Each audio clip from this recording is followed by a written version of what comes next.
নমস্কার বন্ধুরা, কেমন আছো সবাই? আশা করি সবাই খুব ভালো আছো। সুস্মিতাস ব্লগে আরও একটি নতুন ভিডিওর সাথে তোমাদের সকলকে অনেক অনেক ওয়েলকাম। তো এখন আমরা সবাই রেডি, এখন কালীগঞ্জে বাসও চলে এসছে। তো এখন আমরা সবাই মিলে যাব দীঘা। তো দীঘাতে গিয়ে কি কি করি পুরোটা তোমাদের সাথে শেয়ার করবো। এই যে দেখো, সুনিকা কি বলছে বলো? ও বালি ঘাটবে, তোমাদেরকে দেখাবে, তাই তো? তো টাটা, চলো যা যাক। তো এখন দেখো আমরা চলে এসেছি বাসের এখানে। আর এই বাসের এখানে আসতেই একটা ভুল হয়ে গেল, মানে কালীগঞ্জ বাজারে দুটো বাস ছাড়ছে আর আমরা ভুল করে অন্য বাসে চলে গেছি। দিয়ে আর কাউকে চেনা পরিচিত কাউকেই খুঁজে পাচ্ছি না, মানে পাশের বাড়ির কাকিমাদেরকে বা কাকাদেরকে কাউকেই খুঁজে পাচ্ছি না, গ্রামের কারুর চেনা পাচ্ছি না। তো কী লজ্জা লাগছে। তারপর ভাবছি যে এটা হয়তো না, এটা হয়তো অন্যরা বাস ছাড়ছে। তারপর আবার ফোন করলাম, তারপর বলছে যে আমাদের বাস তো ওইদিকে নেই, আমাদের বাস আর কি মিষ্টির দোকানের পাশে ওখানে আর কি আছে। তো তারপর আবার এখানে আসলাম, এখানে সবার সাথে একটু ফটো ভিডিও তুলে নিলাম। নেওয়ার পর সিটে বসবো, দেখি মানে উল্টো দিকে মুখ করে আমাদের সিট দিয়েছে। এবার মায়ের তো বমি হয়, সুনিকাকে ফার্স্ট নিয়ে দীঘা যাচ্ছে, এত দূরের জার্নি। এবার কি হয়েছে, আমি উপরে চলে গেছি, উপরে আরামসে শুয়ে আসলাম, কোনো অসুবিধা হয়নি, সেই আনন্দে আসা হলো।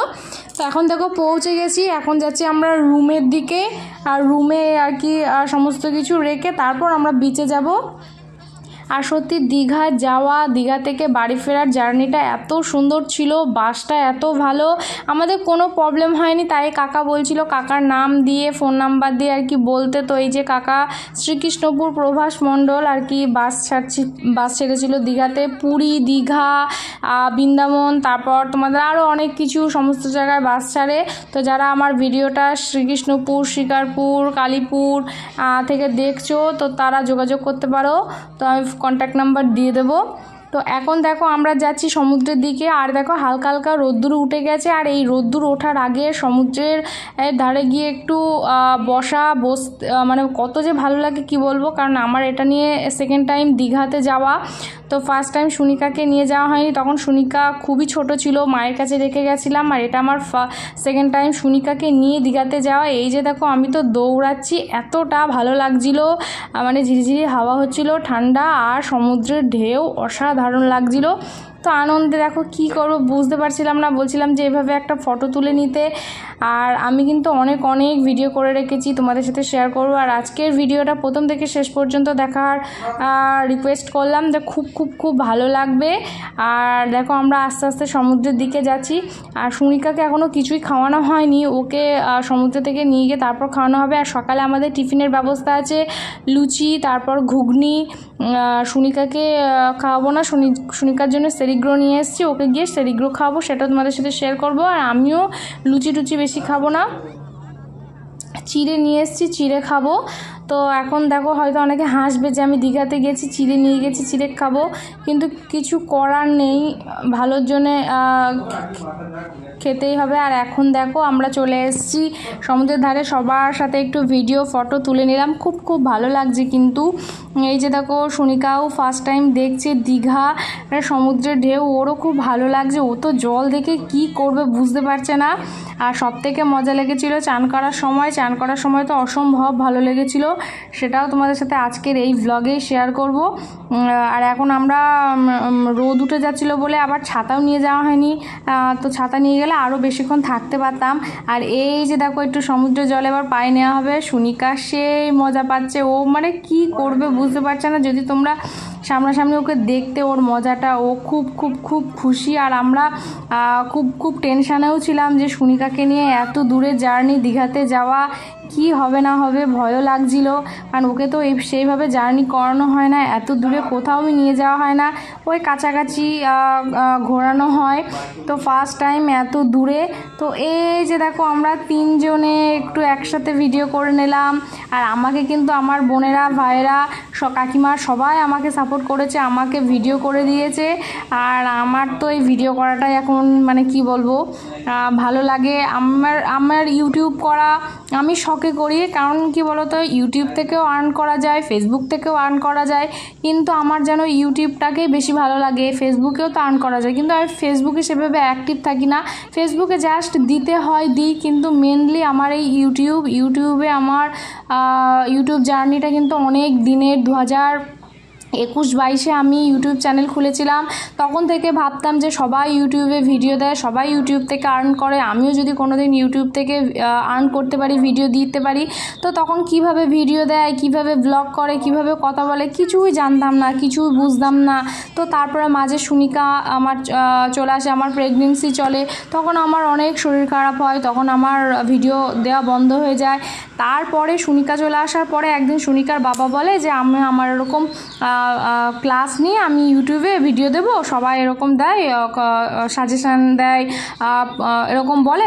তো সুনিকার বাবার দেখে আমি শিখেছিলাম। তারপরে তোমরা অনেকেই চিনবে তরিস ব্লগে, তরিকে, ওকে দেখে আমি ইন্সপায়ার হয়েছিলাম, ওর সাথে আমি দেখাও করেছি, আমার এতটা ভালো লাগে। তো তারপর থেকে আমি ইউটিউব জার্নি শুরু করি, ইউটিউবে ভিডিও দিই, ইউটিউবে শর্টস ভিডিও দিই। তো একটু একটু করে আমার চ্যানেলে হয়তো সাবস্ক্রাইবার কম আছে, কিন্তু সাবস্ক্রাইবার কম বেশিতে কোনো কিছু আসা যায় না। মেনলি হচ্ছে চ্যানেল মনিটাইজ করানো, গুগল অ্যাডসেন্স পাওয়া, তো সেটাই হচ্ছে মেন। তো আস্তে আস্তে অনেকটা আমি এগিয়ে গেছি। তো তোমাদের ভালোবাসা সাপোর্টে আরও অনেক দূর এগিয়ে যেতে চাই। তো দেখো এখন আমরা রুম থেকে আবারও রেডি হয়ে নিলাম, এখন যাব আমরা বিচে স্নান করতে। তো সবাই মিলে অনেক মজা করতে করতে যাচ্ছি, আর অনেকটাই রোদ্দুর।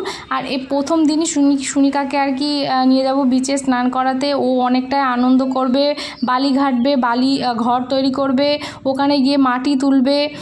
তো সুনিকা বাবা ও রান্নাবাটির ওটা কিনে দিয়েছে, মানে যেটা বালতি, ওখানকার তো আলাদা বালতি, তারপরে বালি তোলার ওগুলো আলাদা, অনেকটাই কিন্তু ভালো। তো এখন দেখো অনেকটাই রোদ্দুর, আমরা ছাতা নিয়ে একটু একটু করে সমুদ্রের দিকে যাচ্ছিলাম। আর আমরা কাছাকাছি স্নান করতে পারতাম, কিন্তু ওখানে বড় বড় পাথর, ওখানে হাত পা কেটে যেতে পারে। তো তার জন্য অনেকটাই দূরে, সেখানে একদম পুরো পুরীর মতো বালি, আর ঢেউটাও মানে মজা করে নেওয়া যাবে। তো তার জন্য আমরা অনেক দূরে গেছিলাম হাঁটতে হাঁটতে সুনিকাকে নিয়ে। তো যাই হোক অনেকটা দূর চলে এসেছিলাম, সুনিকাকে একটা ডাবের জল খাইয়ে দেওয়া হলো। আর এই ডাবের জলটা কিন্তু 60 টাকা নিয়ে, মানে ডাবটা 60 টাকা নিয়েছে, অনেকটাই দাম বেশি, এখানে 80 টাকার ছিল, 60 টাকার ছিল। তো সুনিকাকে একটা ডাবের জল খাইয়ে দেওয়া হলো। আর আমরা এখানে একটু ভিডিও করে নিলাম পাথরের অনেক দূর উঠে। তো এখানে চপ্পলগুলো রেখে দেওয়া হবে। আর ওই যে দেখো সুনিকার এখানে রান্নাবাটি কিনে দেওয়া হয়েছে, রান্নাবাটি তো না, মানে এখানে আর কি বালতি, তারপরে বালি তোলা, এইসবগুলো পাওয়া যায়। তো এগুলো দিয়ে সুনিকা মায়ের সাথে, মা তো জলে নামবে না, কারণ মা আগে আমার বাবার সাথে অনেকবার এসছে। তো মা সুনিকাকে দেখবে আর আমরা আনন্দ করব। তো সবাই আমরা সমুদ্রে স্নান করছিলাম, আর সুনিকা তখন লক্ষ্য করেনি, ও বালি টালি নিয়ে ব্যস্ত ছিল। তারপর যখন একটা ঢেউতে এসে ওর বালিগুলোও জলে মিশিয়ে দিয়েছে আর নিয়ে চলে গেছে, ও তখন আমাদেরকে লক্ষ্য করেছে যে আমরা জলে ওইভাবে স্নান করছি, আনন্দ করছি। সেটা দেখে তো সুনিকা মানে এতটা খুশি হয়ে গেছে, ও মানে ওসব সব ফেলে দিয়ে মানে জলের দিকে এগিয়ে যাচ্ছে। তো লাস্টে যাই হোক ওকে নিয়ে একটুখানি আমরা জলে নেমেছিলাম, তারপর ওকে নিয়ে একটা ফটো তুলে নিলাম, ওর সাথে আনন্দ করালো। আর এখানে আমি কিছু শর্টস নিচ্ছিলাম, তো তার জন্যে ভিডিও করে নিলাম। এখানে পাশের বাড়ির বোনেদের সাথে একটু শর্টস নিলাম, যেগুলো আমি ফেসবুকে ইউটিউব শর্টসে দেবো। তো এখন এগুলো কিছুই আপলোড করিনি, একটু একটু করে আপলোড করছি, সমস্ত কিছুই আমার গ্যালারিতে রয়ে গেছে। আর এখন দেখো সুনিকাকে আর রাখা গেল না, ও চলে এসছে। তো তারপরে আমরা আর বেশিক্ষণ থাকিনি, যেহেতু ওর জামা টামা সমস্ত কিছু ভিজে গেছিলো। তো ভাবলাম যে আর লেট করলে হবে না, ওর আবার ঠান্ডা লেগে যেতে পারে, রোদ গরম আর অনেকটাই রোদ্দুর ছিল। তো তারপরে আমরা যাই হোক আর একটু ভিডিও টিডিও করে আমরা রুমের দিকে চলে আসলাম। রুমে এসে আবার ফ্রেশ হয়ে আমরা গেছিলাম বিকালের দিকে অমরাবতী পার্কে, যেটা আমি শর্টসে দিয়েছি। তো আজকের ব্লগটা এখানেই বেশি আর বড় করলাম না, এরপরে কিন্তু অমরাবতী পার্ক, তারপরে তোমার সেকেন্ড দিন দীঘাতে কী করলাম সেটা শেয়ার করব। তো চলো টাটা, সবাই ভালো থেকো, সুস্থ থেকো।